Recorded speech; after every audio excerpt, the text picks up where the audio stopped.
इसने कोई ध्यान मुद्रा नहीं लगाई। ये कथा सुनकर के कहीं ऐसा भाव मत बना लेना कि हम भी तप नहीं करें, भजन नहीं करें, राम राम नहीं करें। कहने का अभिप्राय यह है कि भजन हो, तप हो, और तप के साथ साथ अगर जीवन में सरलता आ जाए, निश्चलता आ जाए, ये हृदय निष्कपट बन जाए, तो भगवान को प्राप्त होने में समय नहीं लगेगा। आपकी साधना उसी दिन परिपक्व हो जाएगी, आपकी साधना उसी दिन फलीभूत हो जाएगी जिस दिन आपके हृदय से ईर्ष्या बाहर निकल जाए। जब तक ईर्ष्या हृदय में है, ईश्वर आने वाला नहीं है, ये ध्यान रखना। आप कितने भी बड़े ज्ञानी, कितने भी बड़े ध्यानी, कितना भी बड़े धनवान बन जाना, लेकिन आप अगर सरल नहीं हैं, आपके हृदय में सरलता नहीं है, योग नहीं था, क्या था इसके पास? सरलता था, और सरलता पर रीझ गए भगवान। जिनके सामने बड़े बड़े ध्यानी ज्ञानी भी हजारों हजारों वर्ष उल्टे लटक कर उसका भजन करते हैं, उनके हृदय में भी एक पल के लिए नहीं आता है वही दीन बंधु दीनानाथ करुणा सागर। आज भगवान का पूरा परिवार भगत की सेवा में लगा है। हमारा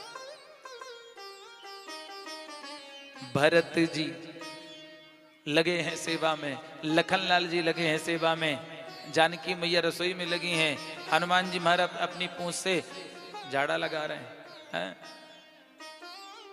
लखनलाल जी सब्जी तरकारी ला करके अमनिया कर रहे हैं, भंडारा शुरू हो गया।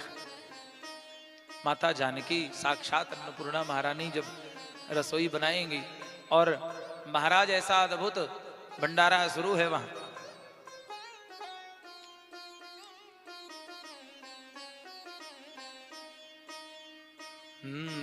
भरत जी भंडारे बनाने लगे, भरत जी भंडारे बनाने लगे, भरत जी भंडारे बनाने लगे, भरत जी भंडारे बनाने लगे, भरत जी भंडारे बनाने लगे। चुन के लकड़ियां लखन लाल लाने लगे, चुन के लकड़ियां लखन लाल लाने लगे, भरत जी भंडारे बनाने लगे, लगे, भरत जी भंडारे बनाने लगे।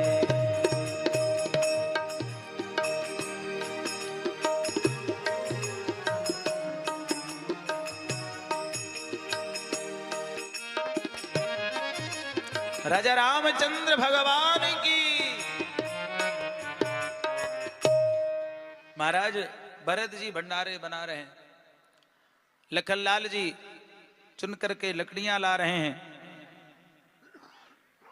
हनुमान जी महाराज अपनी पूंछ से चौका लगा रहे हैं,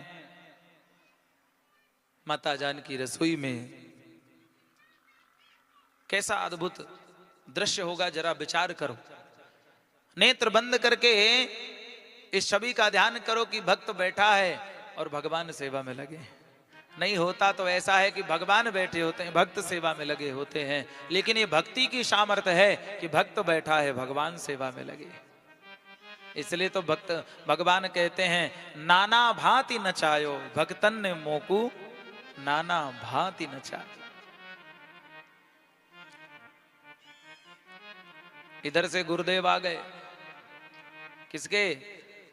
वही अड़ैया भगत के गुरुदेव आ गए। कितना अन्न लेकर जाता है, करता क्या है? और जब वहां आकर देखते हैं तो ये भगत बैठा है नदी किनारे चुपचाप। गुरु जी को और कोई नजर नहीं आ रहे, गुरु जी को और कुछ नजर नहीं आ रहा, केवल भगत नजर आ रहा है और वहां भंडारा चल रहा है। गुरु जी ने आकर इससे कहा कि तुम क्यों बैठे हो? तो क्या करूं गुरु जी, आपने कहा था राम जी को भोग लगाना, यहां तो उनका भंडारा चल रहा है, संपूर्ण परिवार एकत्रित है, संग में एक बानर भी है। और जब इनका भंडारा शुरू हुआ तो अनेक अनेक जो छुपे हुए सिद्ध महात्मा संत थे वो भी सब निकल निकल के आ रहे। यहां तो भंडारा चल रहा है महाराज, तो मैं क्या करूं, बैठा हूं। अब गुरु जी को कुछ नजर नहीं आ रहा, बोले क्या बोल रहा है भाई, मुझे तो कुछ नहीं दिख रहा, तू अकेला बैठा दिख रहा है। अब इस भगत को लगा ऐसा कैसे हो सकता है, गुरुदेव को कुछ क्यों नहीं दिख रहा है। तब ये गया भगवान से निवेदन करता है, प्रभु आप मुझे दर्शन दे रहे हो और मुझे आप मिले किनकी कृपा से हो, इन गुरु की कृपा से आप मुझे प्राप्त हो गए, और आप इन्हें दर्शन नहीं दे रहे हो, इनको दर्शन क्यों नहीं हो रहा है। तब भगवान ने कहा कि देखो तुम्हारे गुरुजी ज्ञानी हैं, संत हैं, ऋषि हैं, इसमें कोई दो राय नहीं कि वो भक्त हैं, लेकिन अभी इनका भाव इतना पवित्र, इतना निर्मल नहीं हुआ है कि उन्हें मेरा दर्शन खुली आंख से हो जाए। उनका हृदय इतना सरल नहीं है, वो इस रूप में मुझे देखते ही नहीं, वो कभी विचार ही नहीं कर सकते हैं क्या भगवान इस तरह भी पा सकते हैं क्या। उनको तो वही नियम याद है कि भगवान का जो भोग कैसे लगता है, मंदिर में किस तरह 56 भोग लगाया जाता है, वो नियम में बंधे हुए, उसके अलावा भाव नहीं है। लेकिन तुमने तो मुझे बलात् अपनी तरफ खींचा है, तेरे भाव ने मुझे खींचा है। हे प्रभु, इस अबोध बालक पर आपने कृपा की तो गुरुदेव पर भी कृपा कर। ये बात जब उसने गुरुजी से कही कि आपके हृदय में सरलता नहीं है, तो गुरुदेव की आंखों से अश्रु बहने लगे। गुरुदेव के जब आंखों से अश्रु बहे, वो अश्रु किसके बहे, बोले सच बात है, धन्य है भक्त, इतने वर्षों से मैं उसका सब कुछ त्याग कर केवल उसका भजन करने के लिए आया, लेकिन आज तक ये भाव नहीं ला पाया। तूने कुछ पल में ही भगवत प्राप्ति कर ली। आंखों से अश्रु बहने लगा। अश्रु बहे, अश्रु क्या है, अहंकार जब बह जाता है, गल जाता है, तब उसका दीदार हो जाता है। अहंकार भा और भगवत दर्शन गुरु को भी हो गया। बोलो भक्त वत्सल भगवान।